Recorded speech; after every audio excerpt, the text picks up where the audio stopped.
Assalamualaikum warahmatullahi wabarakatuh. Perkenalkan, nama saya Anggun Saputri, NIM 201453. Saya mahasiswi STAIN Sultan Abdurrahman, Prodi Ilmu Al-Quran dan Tafsir, kelas A2. Di sini saya akan membuat video untuk memenuhi tugas UTS mata kuliah Pendidikan Kewarganegaraan dan Multikulturalisme 2 yang diampu oleh Ibu Yozi Rahmadeni, MSI. Langsung saja, soal yang pertama yaitu tujuan pendidikan kewarganegaraan umumnya bertujuan untuk membentuk warga negara yang baik atau good citizen.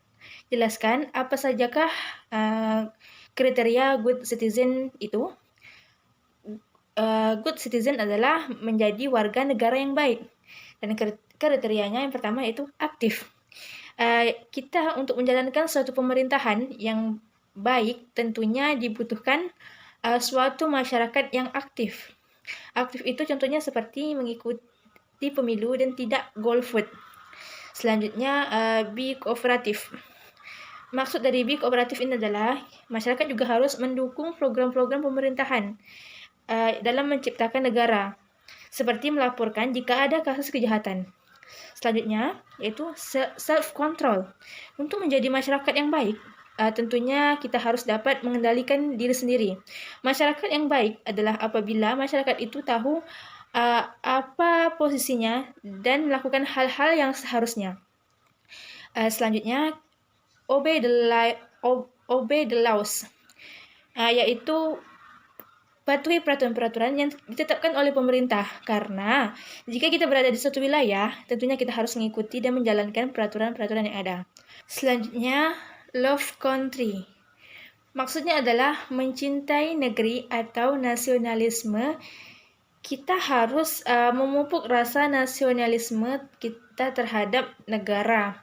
Tentunya banyak alasan untuk memupuk rasa ini. Contoh cinta negeri itu kita memakai produk-produk dalam negeri dan melestarikan budaya sendiri. Selanjutnya, unita atau peraturan.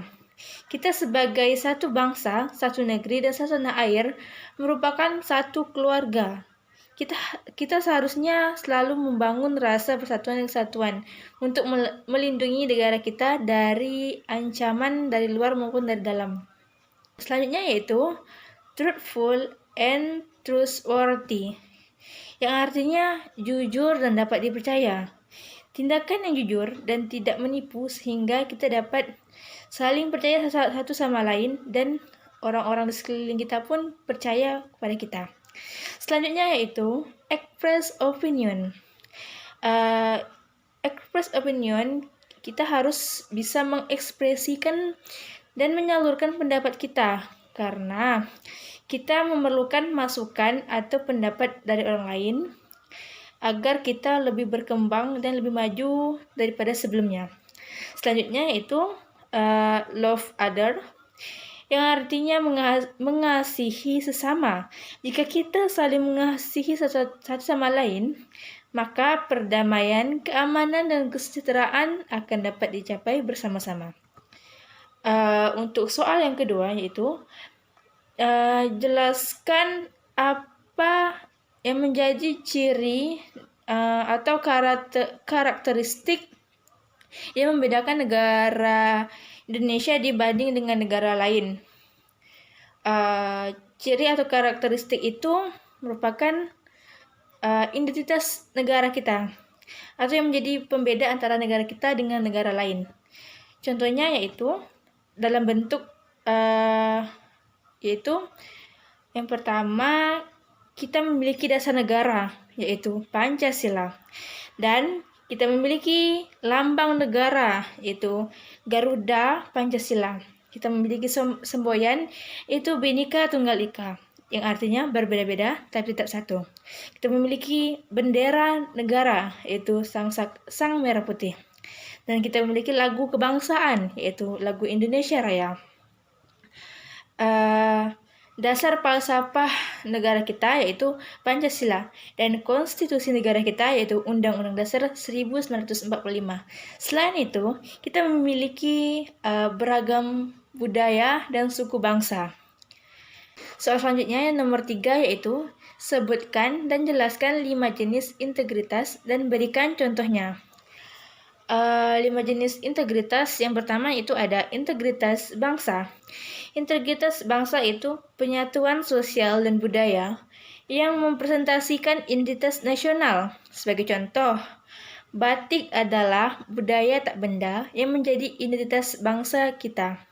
Selanjutnya yaitu integrasi wilayah, yaitu proses penyatuan teritorial atau geografis dengan batas-batas yang konkret dan spesifik. Misalnya, wilayah perairan Natuna yang masuk wilayah Indonesia dan mendapat pengakuan dari PBB, maka terjadi integritas wilayah Natuna dan Indonesia. Selanjutnya, integritas nilai. Integritas nilai adalah proses pencapaian konsensus atau kesepakatan bersama di masyarakat tentang nama baik dan buruk melalui musyawarah atau terbentuk sendiri oleh sejarah. Misalnya ada anak muda yang tinggal di Eropa datang ke Indonesia untuk menetap, tapi ia tidak pernah menunduk jika di depan orang tua. Tapi kemudian ia menunduk setelah sadar di kampung barunya di Indonesia.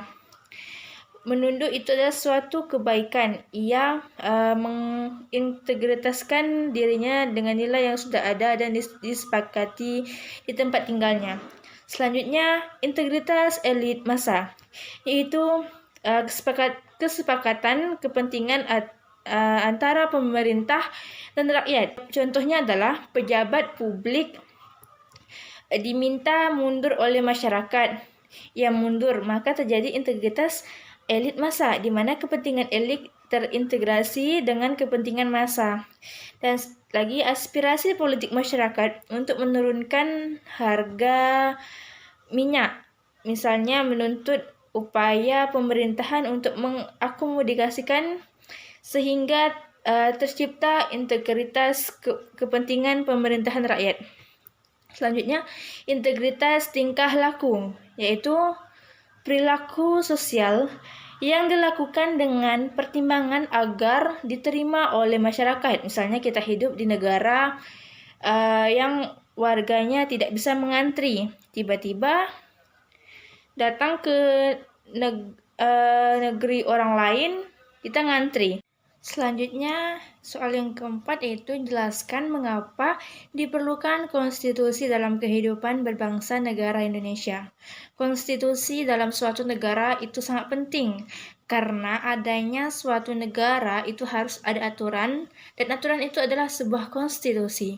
Dan konstitusi, hukum dasar yang bentuk keseluruhan yang penyelenggaraannya berbangsa dan bernegara. Setiap negara yang baru merdeka pasti akan membuat konstitusi atau peraturan. Ketentuan konstitusi atau undang-undang yaitu ada pembagian kekuasaan antara lembaga eksekutif, legislatif, dan yudikatif. Selanjutnya ada hak asasi manusia atau HAM. Selanjutnya ada prosedur perubahan Undang-Undang Dasar dan larangan untuk mengubah sifat tertentu dari Undang-Undang Dasar. Konstitusi tertulis hanya mengatur dan mencakup hal-hal mengenai negara dalam garis besar atau pokok-pokoknya saja. Konstitusi yang tidak tertulis sering disebut konvensi, yaitu aturan-aturan dasar yang timbul dan terpelihara dalam praktik penyelenggaraan negara meskipun tidak tertulis. Konstitusi di negara kita adalah Undang-Undang Dasar 1945.